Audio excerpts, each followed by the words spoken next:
Last year, over 50,000 restaurants shut down for good. But for one failing fine dining CEO, the reason her flagship was dying wasn't on the balance sheet.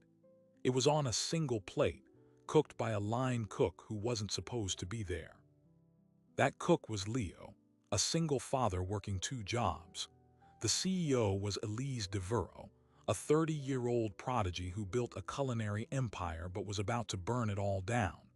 Because after one bite of his simple braised short rib, she didn't just taste failure, she tasted her childhood, and the heartbreaking reason everything she built was already dead. To understand why that one bite shattered her, you have to see the two worlds about to collide. On one side, Leo Vance, waking up at 4:45 a.m. in a cramped apartment above a laundromat. His 5-year-old daughter, Mia, is still asleep. He moves quietly, making her breakfast, packing her lunch for daycare, a ritual performed in the dim light of a single bulb. The kitchen is small, but it's where he feels most alive. The walls are covered in Mia's drawings, and a well-worn recipe box sits on the counter, filled not with index cards but with memories. Every stain on those cards tells a story: his mother's beef stew, his grandfather's Sunday gravy. This is where Leo learned to cook, not in a culinary school, but at the elbow of people who believed food was love made visible. By 6 a.m., he's dropping Mia at Ms. Rosa's daycare. She's the only one who watches Mia for the sliding scale rate Leo can afford. He kisses his daughter's forehead, a quick, fierce gesture. "Be good for Ms. Rosa. I'll see you tonight, baby." Then he's off to his first job at a wholesale produce market, hauling crates until his arms shake. This is the reality for Leo. A former culinary student who had to drop out when Mia's mother left, he's now a man defined by double shifts and relentless fatigue. But in the rare quiet moment, he'll look at his hands, scarred from burns and nicks, and remember the feel of kneading dough with his grandmother. He remembers the promise he made to himself, to cook food that means something. That promise feels very far away by the time he arrives for his evening shift at Brasserie Lumière. Brasserie Lumière was Elise Devereaux's masterpiece. She opened it 3 years ago, at 27, with a 7-figure investment from Silent Partners and a blaze of media coverage that hailed her as the future of fine dining. The space was all cool marble, minimalist decor, and a tasting menu that changed weekly, based on molecular gastronomy and foraged ingredients. Elise's philosophy was printed on every menu. We deconstruct nostalgia to create the future. The critics loved it for a while, but the future is expensive. The restaurant bled money from day one. The ingredient costs were astronomical. The staff of 30, including a sommelier and a dedicated forager, created a massive payroll. And the clientele, while initially curious, didn't return. The food was technically brilliant, intellectually stimulating, and emotionally cold. People came once for the experience, but they didn't come back for the feeling. The Yelp reviews were telling. Felt like a science experiment. Left hungry and broke. Where's the soul? Elise, sitting in her sleek office overlooking the empty dining room, saw the numbers. She saw the reservations dashboard, a sea of red for the next 2 months. She saw the latest invoice from her truffle supplier. And she saw the email from her lead investor marked urgent. The subject line, "Final Quarter Performance Review." The message was brief. They were pulling funding. The restaurant had 60 days to become profitable or it would be closed. Elise had tried everything. She fired the original executive chef 6 months ago, hearing a hotshot from Chicago who promised to shake things up. He introduced liquid nitrogen and soil espumas. The reviews got worse. He quit last week, taking 2 sous chefs with him. The kitchen was now being run by a terrified sous chef named Marco, who was in way over his head. The pressure turned Elise into a ghost in her own restaurant, polished, poised, and perpetually furious. She moved through the dining room like a storm front, her auburn hair a warning flag. The staff avoided her. They called her the icicle behind her back. On this night, the night everything changed, Elise had made her decision. She called a staff meeting for 10 p.m. after the last disappointing table of 4 had left. She stood before her remaining employees, waiters, dishwashers, and the skeleton kitchen crew. Her voice was flat, devoid of the passion that once launched this place. "We're done. The investors are done. Brasserie Lumiere will serve its final service this Saturday. Thank you for your hard work. You'll receive severance per your contracts." The room was silent, a tomb. People stared at the floor. Then, as if on autopilot, Elise added one more thing. "But tonight, I'm hungry. And I don't want to look at another spreadsheet. I want a meal. One last meal from this kitchen. Cook me whatever you want. Just make it good." In the kitchen, panic set in. Marco, the acting head chef, was paralyzed. He was a technician, trained to execute Elise's avant-garde visions, not to create something from the heart. He stared into the walk-in at the banks of exotic mushrooms, edible flowers, and sous vide proteins, and he had no idea what to do. The other two line cooks shrugged, already mentally updating their resumes. Leo Vance had been quietly scrubbing his station. He was the lowest man on the totem pole, hired for his knife skills and his willingness to work the brutal vegetable prep shift. He listened to the despair in the room. He thought of the severance pay and how it wouldn't last long. He thought of Mia. And then he thought of the recipe box in his apartment. He looked at the expensive, lonely ingredients around him and made a decision. He walked over to Marco. "I'll do it." Marco laughed, a bitter sound. "You, the prep cook, what are you gonna make, a salad?" "No," Leo said, his voice calm. "I'm going to make her dinner." He ignored Marco's scoffing and went to the walk-in. He bypassed the Wagyu beef and the foie gras. In the back, he found a humble package of beef short ribs, the kind of cut this restaurant would usually use for staff meal. He gathered onions, carrots, celery, garlic, a bottle of red wine that had been opened for cooking, and some fresh herbs from the dying plant in the window. He took his time. He browned the ribs in a heavy pot, the sizzle a familiar, comforting sound. He chopped the vegetables with a rhythmic precision that made the other cooks stop and watch. He deglazed the pot with the wine, letting it reduce to a syrup. He added stock, a bouquet garni, and then he did the one thing this kitchen never did: he waited. He let it simmer, low and slow, for 2 hours. The aroma began to change. It started as the sharp smell of seared meat and wine, but it deepened, softened, becoming something rich, warm, and profoundly familiar. It filled the stainless steel kitchen, cutting through the sterile smell of disinfectant. Waiters lingering near the pass started to sniff the air. "What is that?" "It smells like home." Leo plated it simply. No tweezers, no smears, no garnishes meant to look like a forest floor. He placed a short rib, falling off the bone, on a plain white plate. He spooned the glossy, deep brown sauce over it, along with a few glazed carrots and onions. He added a spoon of creamy mashed potato he'd made on the side. It was the antithesis of everything Brasserie Lumiere stood for. It was honest. It was vulnerable. Marco carried the plate to Elise's office with a look of pity, as if delivering a death sentence. He placed it on her desk without a word. Elise stared at the plate. She had expected one final, defiant act of culinary arrogance. This looked ordinary. She was about to send it back in disgust, but the smell reached her. It was a physical wave, bypassing her brain and going straight to a place she had locked away years ago. Her hand, holding a pen, froze. Slowly, she put the pen down. She picked up her fork. She took a single bite of the meat, and the world stopped. The texture, the deep, resonant flavor of wine and herbs and thyme, it was a key turning in a long-rusted lock. Her eyes welled with tears. She took another bite, and a memory surfaced with unbearable clarity. Her grandmother's kitchen in Provence, the sun streaming through the window, the same smell filling the air, the sound of her grandmother's laugh. A memory she hadn't accessed in 20 years. She put her fork down, her hand trembling. She covered her mouth, but a sob escaped. The polished CEO, the icicle, was crying over a plate of food made by a prep cook. She looked up at Marco, her voice broken. "Who made this?" Marco, confused and frightened, stammered, "Leo. The new guy, the prep cook." Elise stood up, wiping her eyes, her mind racing 1,000 miles an hour. She pushed past Marco and walked into the kitchen. Her eyes scanned the room and landed on Leo, who was quietly wiping down his station, expecting to be fired. She walked up to him, the entire staff watching in stunned silence. She asked him one question, her voice barely a whisper. How did you know?" Leo met her gaze, unsure what was happening. "Know what, ma'am?" Elise's next words changed both of their lives forever. "That was my grandmother's recipe. Exactly. And I haven't tasted it since the day she died." In the silent kitchen, her question hung in the air.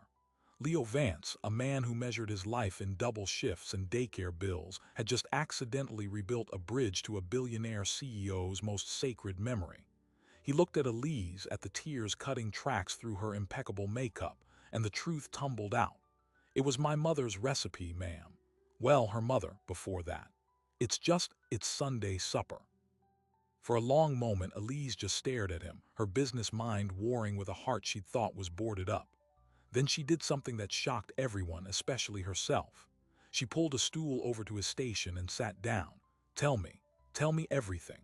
How do you make it? So Leo, with the entire kitchen staff as an audience, talked. He talked about browning the meat to build flavor, about the mirepoix, the onion, carrot, and celery being the soul of the sauce. He described the patience required, the slow surrender of collagen into gelatin that turned tough cuts into silk. He didn't use chef jargon, he spoke the language of home. And as he spoke, Elise's world, which had been shrinking to the size of a spreadsheet cell, began to expand. She wasn't hearing a recipe, she was hearing a philosophy, one that was the exact opposite of everything she'd built. When he finished, she stood up. Her tears were gone, replaced by a terrifying, focused intensity. Everyone out. Now, the staff scattered. She turned to Leo. Give me your phone. Confused, he handed it over. She programmed her private number into it.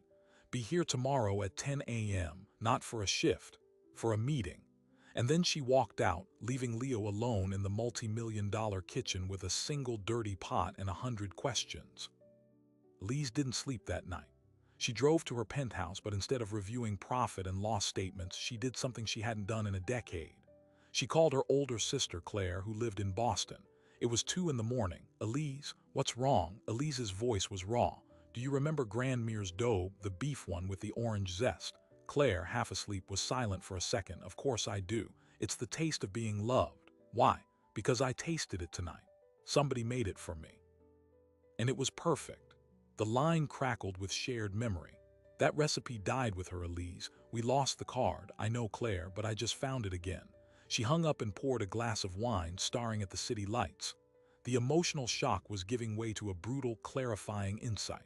Her restaurant was failing because it was a beautifully crafted shell with nothing inside. It had no story, no warmth, no memory. It was a lecture, not a conversation. Leo Vance, a prep cook, had just served her the one thing her million-dollar marketing campaign couldn't buy: authentic connection.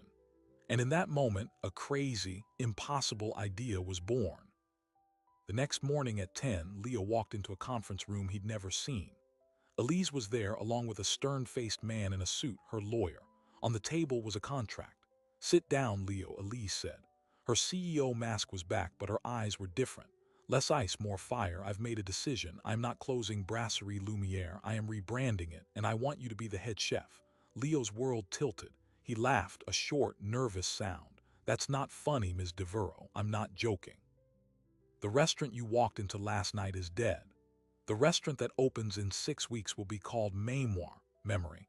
It will serve food like you made, food with a past, food that tells a story, your story, my story, real stories. I need you to build the menu. Leo stared at her. I'm a prep cook with a GED and a kid. I've never led a line, let alone a kitchen. You have something no culinary degree can teach, Elise countered. You have the truth. And right now, truth is the only commodity that can save us. The lawyer slid the contract across. It was a 1-year agreement. The salary was a number that made Leo's breath catch. It was more than he'd made in the last 3 years combined, but there was a condition. A big one. You will work directly with me, Elise said. Every dish, every concept, we develop it together. You cook from your heart and I'll handle the business.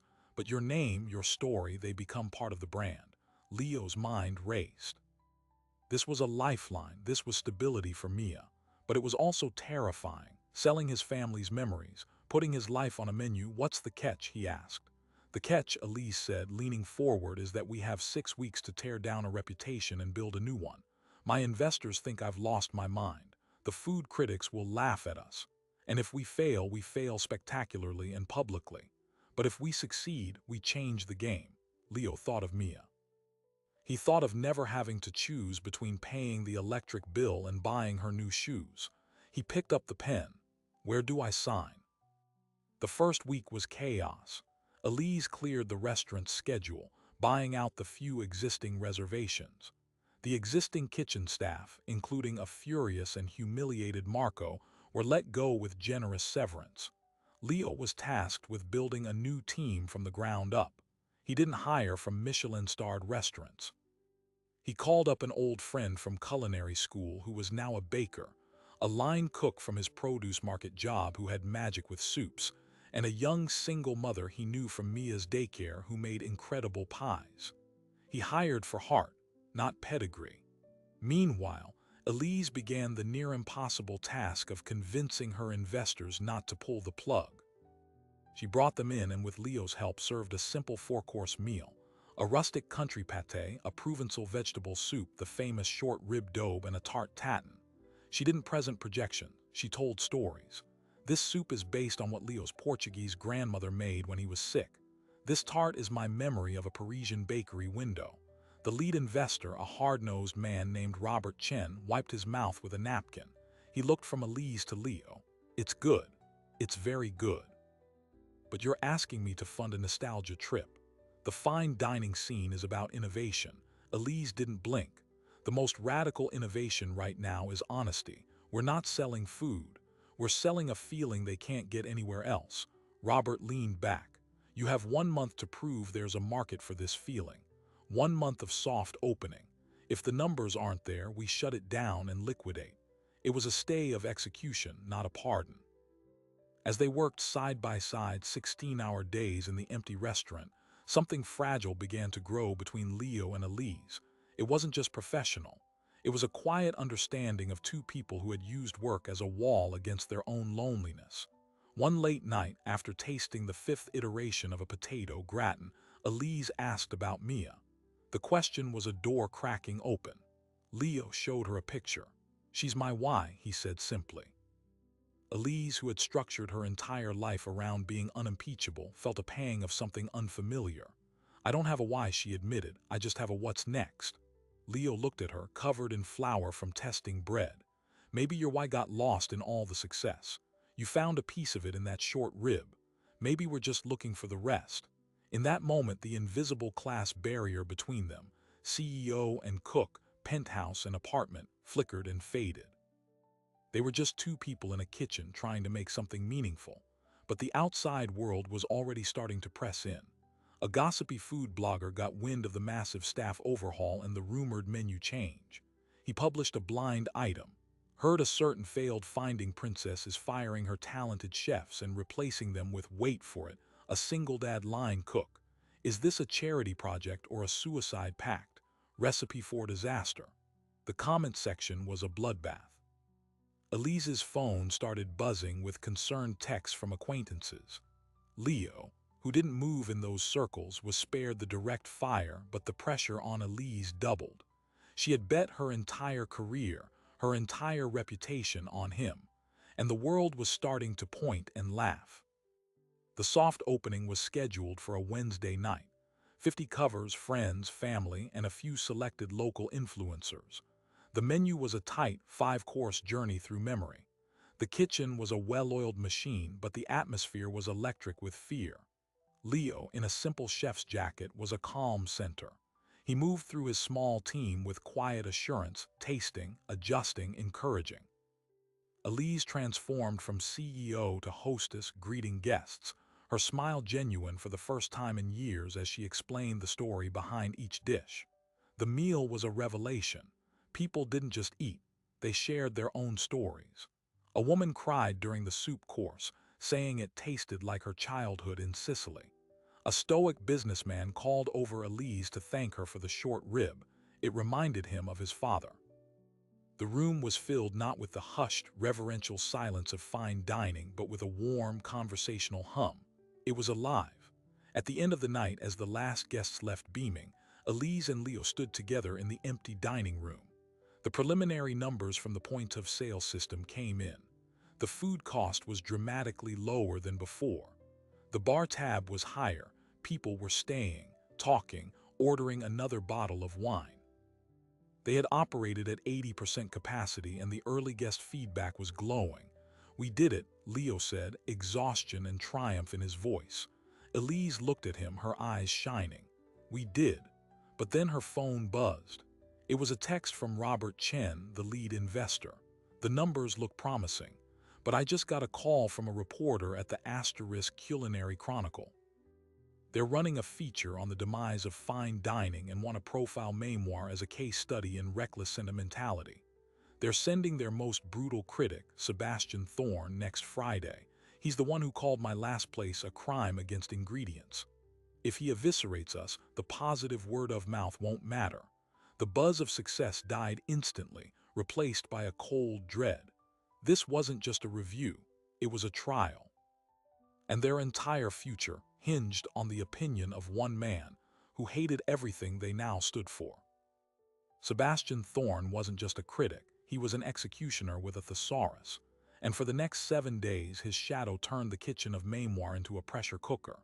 Leo wanted to stick to their vision to cook the food that had moved their soft-opening guests, but Elise, gripped by a survivalist panic, began to second-guess everything. "What if we add a truffle shaving to the short rib, a gold leaf on the dessert? We need to show technique." Leo pushed back, his voice strained. "That's exactly what he'll hate. It's pandering. We sell truth, remember." Their collaboration, once a source of strength, became a tense negotiation.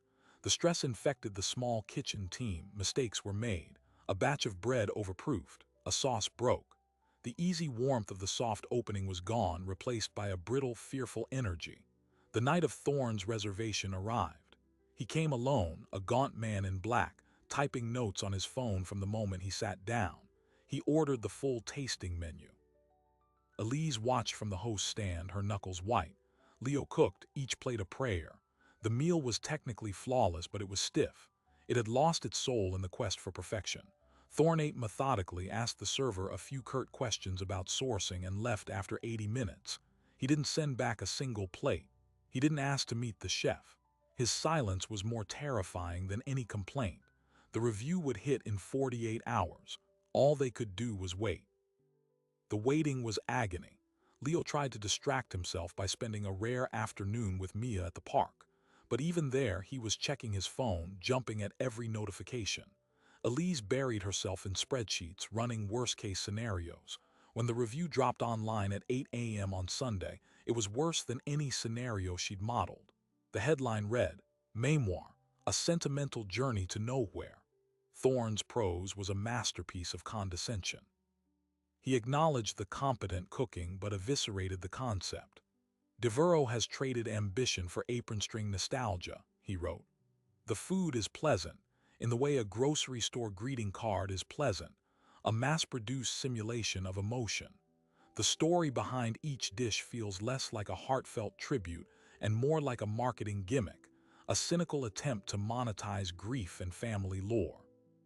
The short rib of revelation is merely a competent braise, a dish any competent home cook could produce, here elevated to myth by a conveniently dead grandmother and the wistful tears of a formerly serious restaurateur. Mémoire doesn't innovate, it regurgitates. It doesn't challenge, it comforts. And in the ruthless arena of fine dining, comfort is the first step toward oblivion." He gave it 1 star out of 5. The article was shared across the food world with a mix of pity and schadenfreude. "Told you so," tweeted the blogger who first broke the news. By 10 a.m., Robert Chen was on the phone with Elise. His voice was cold. "The experiment is over, Elise. The review confirms the market's rejection of your pivot. We are exercising our clause. Funding stops at the end of the week. The restaurant assets will be liquidated. You have 7 days to inform your staff." Elise walked into the kitchen where Leo and the team were prepping for lunch service, their faces pale from reading the same review. She didn't sugarcoat it. She told them about the investors. She told them Friday would be their last service. The air left the room. The dishwasher put down his rack. The young pastry cook started to cry. Leo just stood there, looking at the family recipe box he'd brought in for inspiration. He felt the weight of every hope he'd built for Mia, for this team, for himself, crushed down on him. He had dared to believe his truth had value. Thorne's review declared it worthless. After the staff left in a daze, Elise and Leo were alone in the wreckage. "I'm sorry, Leo," she said, her voice hollow. I gambled on us and I lost. Leo looked at her not as his boss, but as the woman who had seen a ghost in his cooking. Did you? He asked quietly. Or did you just gamble on the wrong version of us? We tried to impress a man who despises what we are. We stopped cooking for the people who loved it and started cooking for the one person who never could. What if Thorne is right? Elise whispered, her confidence shattered. What if this was all just a sad story we told ourselves? Leo picked up his recipe box. Let me show you something. He led her to the small office and opened the box. He didn't pull out a card. He lifted the whole interior tray, revealing a hidden compartment underneath. Inside was a single yellowed photograph. It showed a much younger Leo, maybe 12, standing between his mother and a smiling older woman in a sun-drenched kitchen. That's my grandmère Lucy, he said, in Provence. She came to live with us the summer I turned 12. She taught me that daube. Elise took the photo, her breath catching. The woman, her grandmother, was unmistakable. But how? My mom was an aid worker, Leo explained. She met my dad overseas. But years before that, as a teenager, she was an exchange student in Provence. She lived with a family for a year. The matriarch of that family, Lucy, took her in like a daughter. She taught her to cook. When my mom had me, she wrote to Lucy. When Lucy's husband died and she was alone, my mom brought her to the States. She lived with us until she passed. Elise stared at him, the pieces of a 2-decade-old puzzle slamming together. Your grandmother was my grandmother, not by blood. But for 1 year she was my mother's. She taught us the same recipes. Leo nodded. That short rib wasn't a coincidence, Elise. It was an inheritance. We've been connected since before we were born. Thorne called it a marketing gimmick, but it's our actual history. This revelation changed everything, and yet it changed nothing about their immediate crisis. They still had no money, a closing date, and a team about to be unemployed. But it reignited a defiant spark.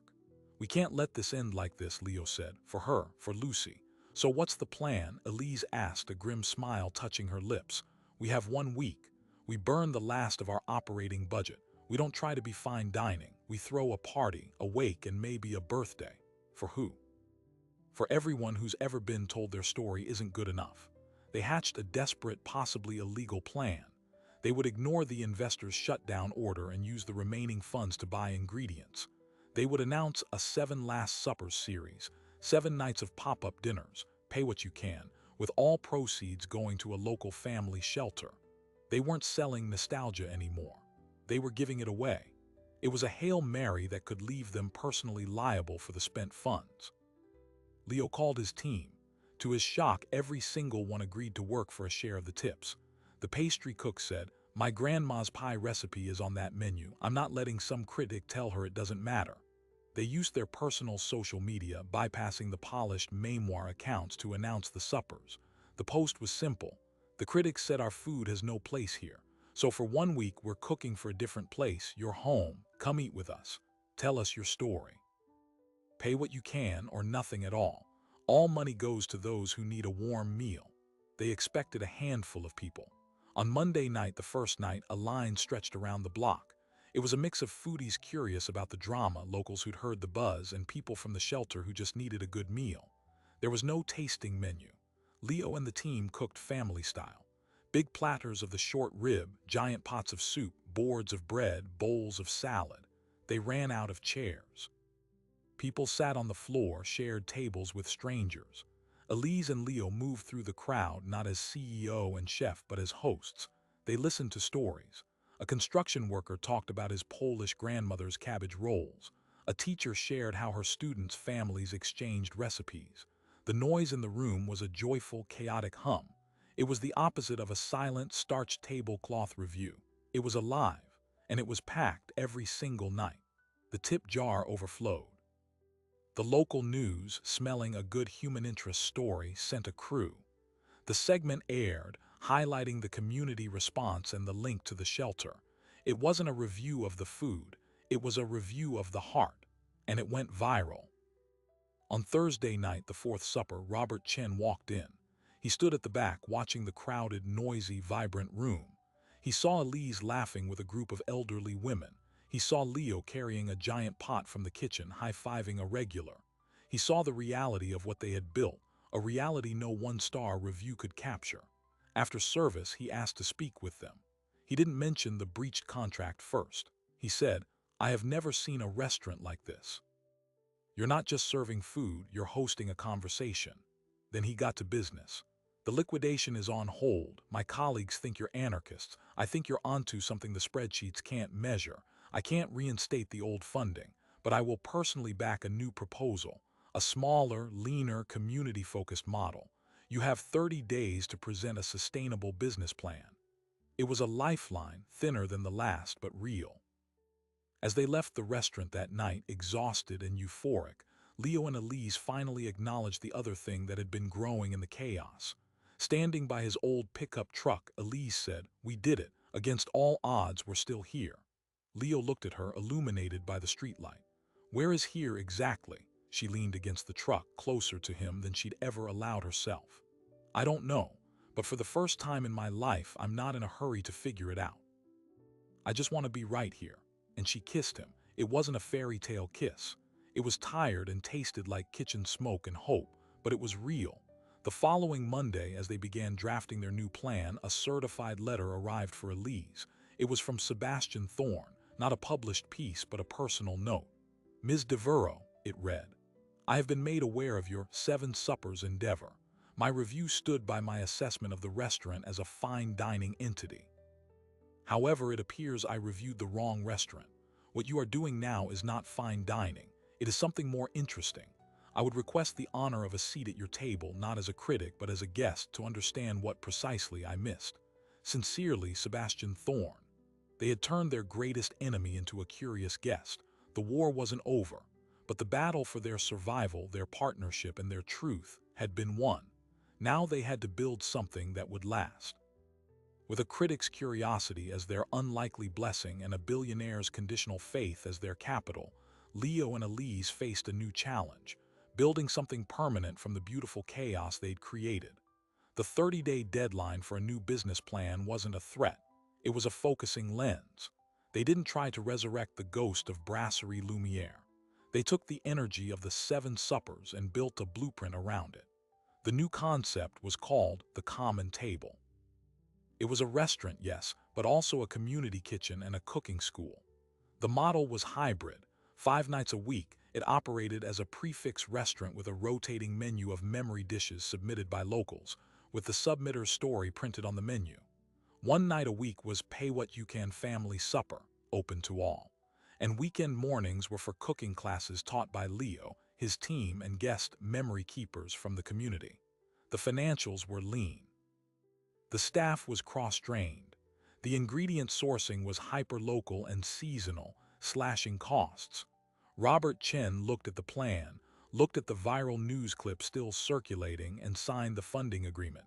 But the real work was just beginning. The first order of business was the dinner with Sebastian Thorne. They decided to host him not during a regular service, but at a small, private gathering. They invited Robert Chen, Leo's daughter Mia, and a few of the regulars from the suppers, including the construction worker with the Polish grandmother. They cooked a family-style meal, but this time, Leo and Elise cooked together at a counter in the middle of the room, explaining each step, telling the stories behind each ingredient. Thorne arrived looking out of place without his critic's armor. He listened. He ate.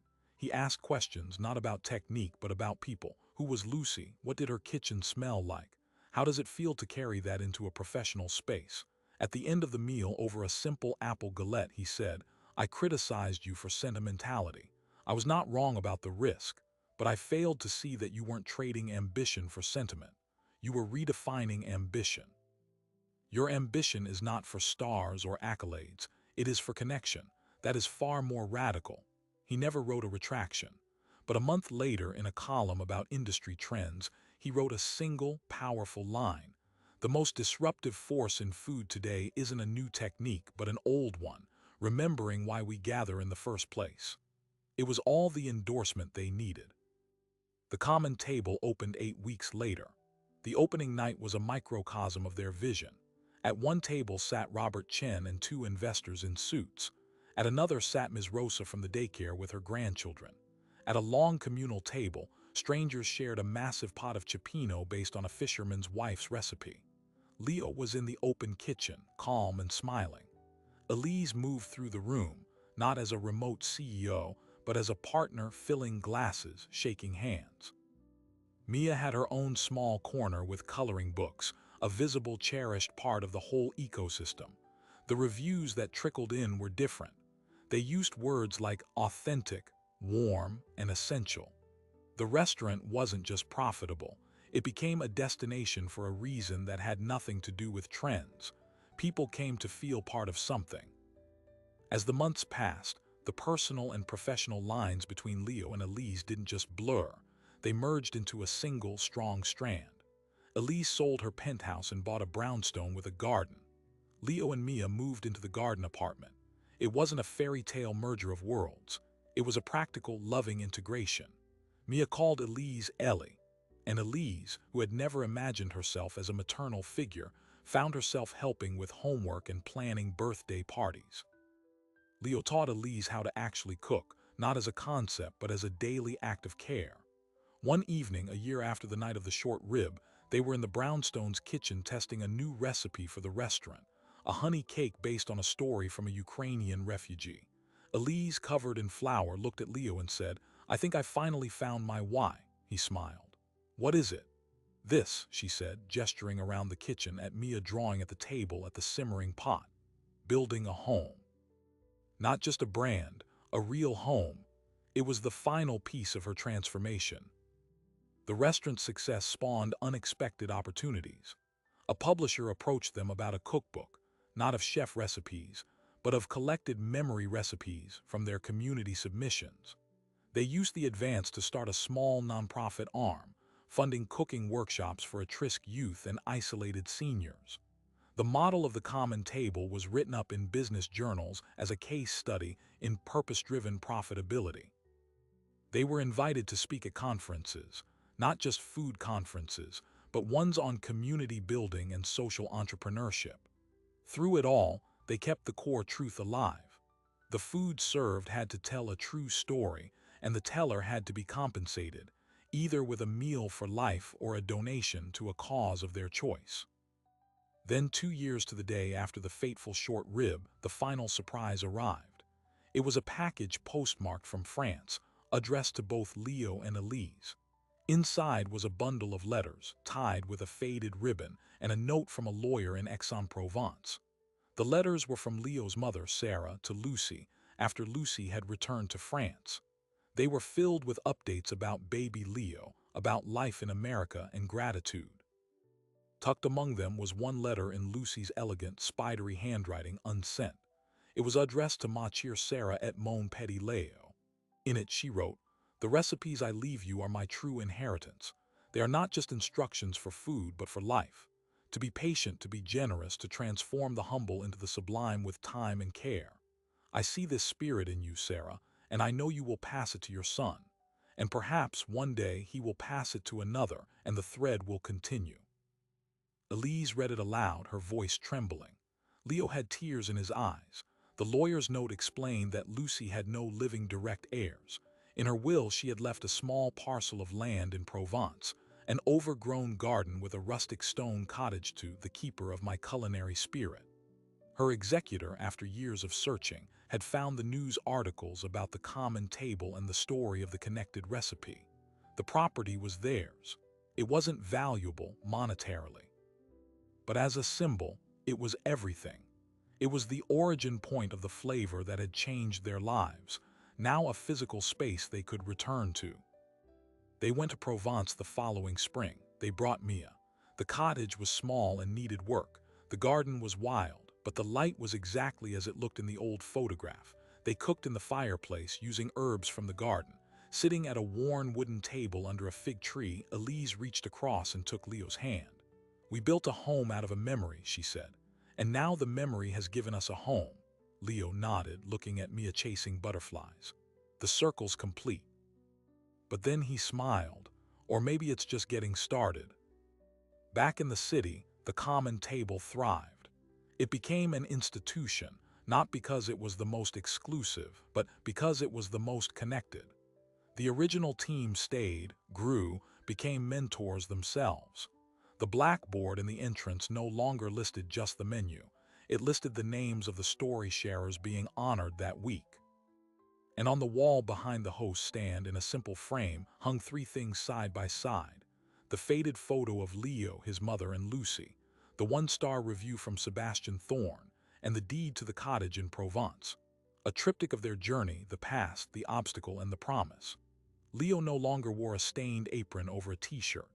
He wore a simple chef's jacket, often with a toddler clinging to his leg, his and Elise's son, named Lucas for Lucy. Elise's auburn hair was sometimes tied back in a messy bun as she rolled dough with Mia. She was no longer the Icicle CEO. She was a partner, a mother, a builder of tables where everyone had a seat. The single dad cook and the restaurant CEO had offered each other everything, and in doing so, they found not just a successful business, but a life of profound, simmering richness. They had discovered that the most powerful ingredient in any recipe, in any business, in any life, is the human connection it's built upon. And that was a truth no critic could ever rate, and no market could ever crash. So what does the story of a short rib, a single dad, and a CEO actually prove? On one level, it's a satisfying tale of against-all-odds success.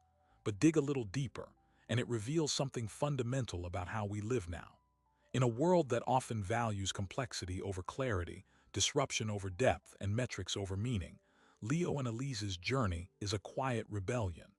They prove that the most powerful innovation isn't always something new. Sometimes it's the courage to reclaim something old, to listen to the quiet wisdom in a family recipe, to see the humanity in the person across the kitchen, and to bet everything on the idea that people are hungry for more than just food. They're hungry for connection. Their story challenges the very definitions we hold.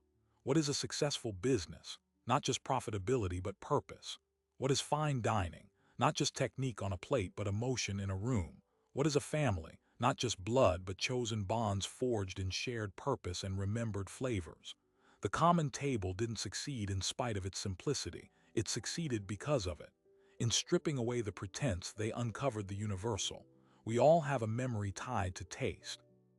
We all have a story, and we all fundamentally want a place where we belong. The lingering question their story leaves us with isn't about restaurants. It's about our own lives. What have we buried in our pursuit of what's next?